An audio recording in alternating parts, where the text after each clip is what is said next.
Hello YouTube, it's Grace from Grace Between the Lines, and I'm back with my second ever video. I'm back with another stack of books. Before I start and say anything, I just want to say I'm so, when I checked before filming this video, I cannot believe I have 50 subscribers. Like, the fact that people actually want to listen to what I'm saying and they're so interested in what I'm saying that they've subscribed to this channel, it just I can't believe it. I'm so unbelievably grateful. Like, I really don't have the words. So if you consider subscribing, it does mean the world to me. And it means that I know that you want more videos like this, and I'll keep them coming for as long as you want them, because also like the comments on my last video and people being able to talk to people about books, it's like I've never had this. Like, it's great. I feel like I've got my own little community. It's amazing. And I want to keep growing that, and I want to keep building that. And yeah, let's get into it. As the title suggests, I'm getting into some kind of whimsy, very vibe-based book recommendations for summer, and I'm also going over my to be read TBR pile. The recommendations I have are they're all fiction. I have some non-fiction recommendations, I guess, in my to be read pile, but these are all fiction. So thought I would state that before we get into it, just so you know what you're getting into. But yeah, I hope I've gone for some niche books. I hope I can give recommendations of books you maybe have never heard of before, or like new authors and stuff. Yeah, because I was compiling this list, I was thinking what I wanted to talk about, and I have a lot of I've got all the Emily Henrys. That's the main one that I was like, okay, I feel like people have heard of her. People know Emily Henry, people like Emily Henry. I don't need to give that woman another shout out, but thought I would say as well, Emily Henry has some incredible summer books. I think my favourite from Emily Henry is probably Funny Story. I think that's for me, that's her best, which I don't think is a common opinion, but I really like that book. I think I read it in a day. But she has some amazing summer ones, like Happy Place and Beach Read. I think they're the two main ones I'd recommend for summer. So yeah, I'm gonna get into the books now, but they're my two, I think that's about 3 PSAs before I started the video. So the first book I want to talk about is Happy Hour. I read this a couple of years ago, and I think it's the epitome of a purely vibes-based book. So it's set in New York, and it's two girls. They're kind of almost living paycheck to paycheck in a way. They're finding their way, they're drinking, it's like coming of age, they're going out, and it's a really beautiful summer book, and I really enjoyed it, and it made me want to see my friends, it made me want to try new things. The writing is very rich, it's very descriptive, and it was like warm summer air. That's how I describe this book. I would highly recommend. That's my first recommendation. I never know where to stack these, so I'm just gonna kind of pop it on top and hope for the best. The next one, I think this is quite a common book. I read this, I went on a school trip to Naples in Italy, and I read this whilst I was there, and I really enjoyed it. But we went in October, and I found that this was definitely much more of a summer book. First and foremost, it has the most beautiful cover. I just love this. I think it's gorgeous. And it follows a brother and a sister. There's some kind of interesting family dynamics. It's queer. It's a queer book. Both the siblings are queer. It was a great story. It was very interesting. It was very funny in parts. It was quite light. I found it easy to get through. Yeah, honestly, it's a perfect summer read. It's light and joyful and funny. What more? Genuinely, what more would you want? This is perfect. So that's my second recommendation. Third and foremost, she is, I'm just gonna have to blurb at the cover. She is a very well liked author, but Joan Didion is just, for me, she's the real life representation of July. All her books to me, they're so sticky and American and just hot, like warm. It's warm weather reading. And this is Play It As It Lays. Personally, I think this might be her best. Don't come for me if I'm wrong, but yeah, I think this is her best work. And it follows a mother. I was trying to remember what it was about when I was kind of like making my notes before this video, and it follows a mother. She, like, he's kind of, I feel like there's definitely an element of the narrator that you can't it's an unreliable narrator. Like you can't exactly trust her, so you're not entirely sure what's going on. But she used to be an actress. I think she's just been divorced, and it's set in California in like the blazing heat.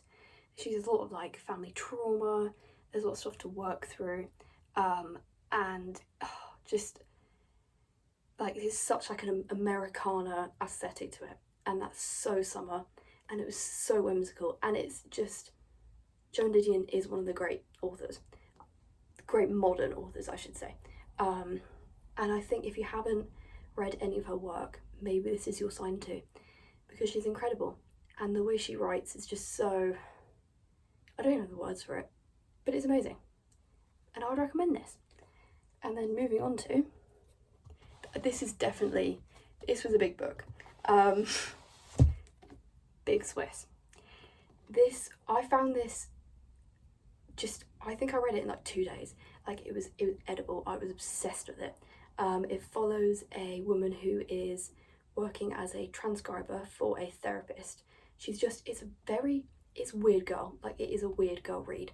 But I think that is like, if you're having a whimsy summer, you need to be getting the weird girl books in. And this is one of them.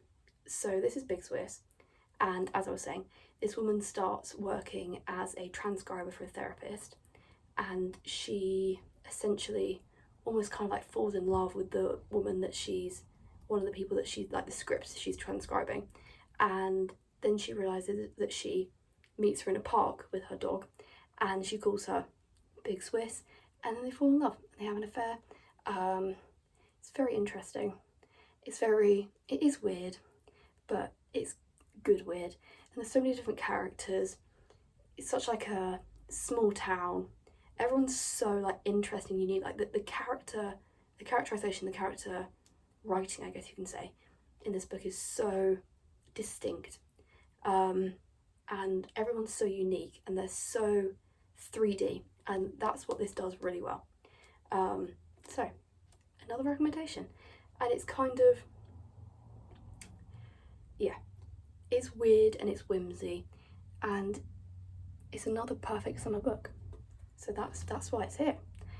And then we're getting into, I'm going to go for a niche one again, because I feel like I've just gone in for some like big names. So we're going to move on a bit.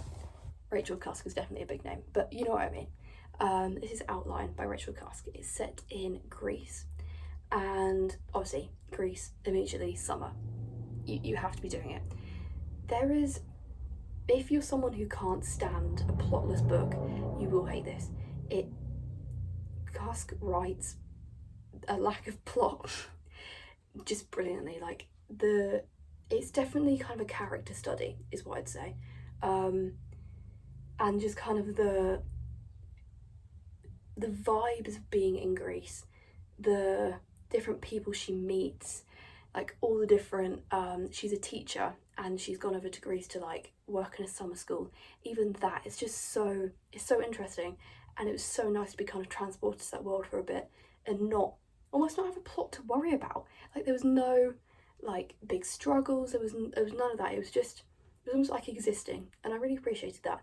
And it was a calming read. I think she's had a book that's come out fairly recently, and I really want to pick it up and read it. So I definitely will be doing that. But this is Outline by Rachel Cusk. And then moving on to the next book, I think we're coming to the end of my recommendations. We'll soon be onto my TBR, because I feel like that's almost, obviously, not trying to big up myself, but I think these are some pretty good recommendations. But it's always interesting to see what other people are like wanting to read. So this is Tell Me Everything by Elizabeth Strout, and I read this because I was trying to read all of the Women's Prize nominations. I didn't end up doing that, but I did end up really liking Tell Me Everything, And if you've heard the song End of August by Noah Kahan, to me this is the epitome of End of August by Noah Kahan. It's set in Maine, and it's early autumn. It's still very much a summer book. I read this in autumn, and I was hoping that it would have more like autumnal vibes than it did, but it was very much like the transition from the end of August to autumn. And there's elements of mystery in it. This is quite a big series, not a big series, but there's a few books in the series, I think. But yeah, set around lots of conversations between like a male and female best friend, which is very interesting, and you kind of take glimpses into their life, why they think the way they do. It's not too heavy. Like it's a nice read. It's light, it's fun. You like all the characters. They have like all got the different quirks. There is, as I said, elements of mystery, so you can get into that a bit. But the mystery is quite like, it's a sad mystery. It's not like a thrilling mystery. And you see elements of the town in Maine. Like that's just like so nice. Yeah, I really enjoyed this book, and it's a perfect like calm. It's like coastal granddaughter is what I'd say as well. I can imagine reading this like by the beach and just like really enjoying it. So yeah, that is what I'd say about Tell Me Everything. And this is I think it's gonna be the last book in my recommendations. But this is Open Water, which I read in a day as well. I ate this up, and if you're into a lot like social commentary as well as elements of romance, this is perfect for that, because it's talking about the Black British experience whilst also having like an underlying plot of romance and just exploring these characters their everyday life. But it's set in the summertime in southeast London, and you have elements of that, and it's very, because it's so short as well, it feels almost kind of abstract, but it's very real and it's very raw. Thoroughly enjoyed this. Big recommendation. Honestly, I would say in terms of social commentary and in terms of like standing up for my political roots, let's just say, or my love for politics, this would be my biggest recommendation. I think everyone should read this, especially white folks like me. So yeah, that's the end of my recommendations. I'm gonna have a pause and then I'm gonna get into my TBR. You might even see a change of location. How to change location. I'm back and I'm now sitting with my to be read stack for summer. Do I think I'll get through all of these? I'm not entirely sure, but we can try. This is my beautiful bookshelf and my little pumpkin jelly cat. Just because I love autumn so much, so I thought I might as well keep it out to remind me that autumn is always on the way. It's never too early to be excited about autumn. So yeah, this will be a lot quicker than my recommendations because I don't have anything to say about them as of yet. So I'll just run through them. There's some, I think when I say some, I think there's like one non-fiction book in here. The rest is purely just fiction. So this will be quick. This is Anthony Bourdain's Kitchen Confidential. I love Anthony Bourdain. I've been watching a lot of his his series, but someone's put it on YouTube. Like just all of them are on YouTube, so I've just been going through them. I think he's the most amazing guy. I really wish he was still here with us, but he's not. So got to keep his memory alive by reading about his life. And he's more than just his death. So read about his life, find out about him, find out all the amazing adventures he went on, because I'm sure there's a few. Yeah, I will let you know what. I think I'll do like a summary video at the end of summer, just talking about how I found all these books. If I actually manage to get through all of them, yeah, just wait and see. Be prepared. Stay along for the journey. Subscribe if you want to for the journey. Yeah. Moving on to The Great Gatsby. This is a really weird cover version of it. Like I'm not a fan. I hate film cover versions, but never read The Great Gatsby, and there's quite a few classics in this stack because I want to get into more of them. So yeah, this is a recommendation, not one that I haven't read. So that ended up in the wrong pile, but actually, just to speak about it, this is Elena Ferrante's My Brilliant Friend, and I need to read the rest of the quartet because this is such a good summer book recommendation. Actually, this is one of the best. She's amazing, and her writing about girlhood, about childhood, the way that she establishes her characters, how unique her characters are, incredible. No notes, 10 out of 10. So that's that. Then we're moving on to Manhattan Transfer. This, I think it's about New York. I'm not entirely sure what it's about. I quite like going into books blind. It's got a really cool edge actually. I don't know if you can see that, but it's like, it's really bizarre. It's like ridged. Then we have, I have started this. So this is East of Eden by John Steinbeck. So far so good. So far I understand the hype. I understand why it's, you know, the American novel. Yeah, I'm gonna try and, because it is a big old book, if I get through this in summer, I'll be incredibly impressed with myself. And then, receipt's still in it, I want to get into Clarissa Spector, and this is Hour of the Star. It's one of her smallest ones.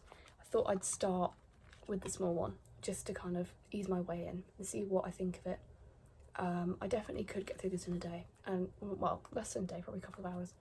But you know what was scandalous? This was £7.99, and it's that small. It's not right, is it? But yeah, that's Hour of the Star. And then I actually picked this up from the library the other day, so I'll probably be reading this. Be one of the first ones I read just to get through it. And very popular book, but it's The Wedding People. I do like a good romance, and I think it's a bit more of like a complex romance than your traditional, you know, rinse and repeat. So we'll see what this is like. I've heard very good things about it, so my hopes are high, but you never know. You never know. I'll let you know what I think. Just you wait. And then this is, it's upside down. This is Mayflies. I picked this up ages ago from a charity shop, and I think it's got a lot of stuff about like music, films. It's set in the 80s. The cover just screams summer, so I thought that would be perfect to read. So this has been both my recommendations and my to be read for summer. I hope you've enjoyed it.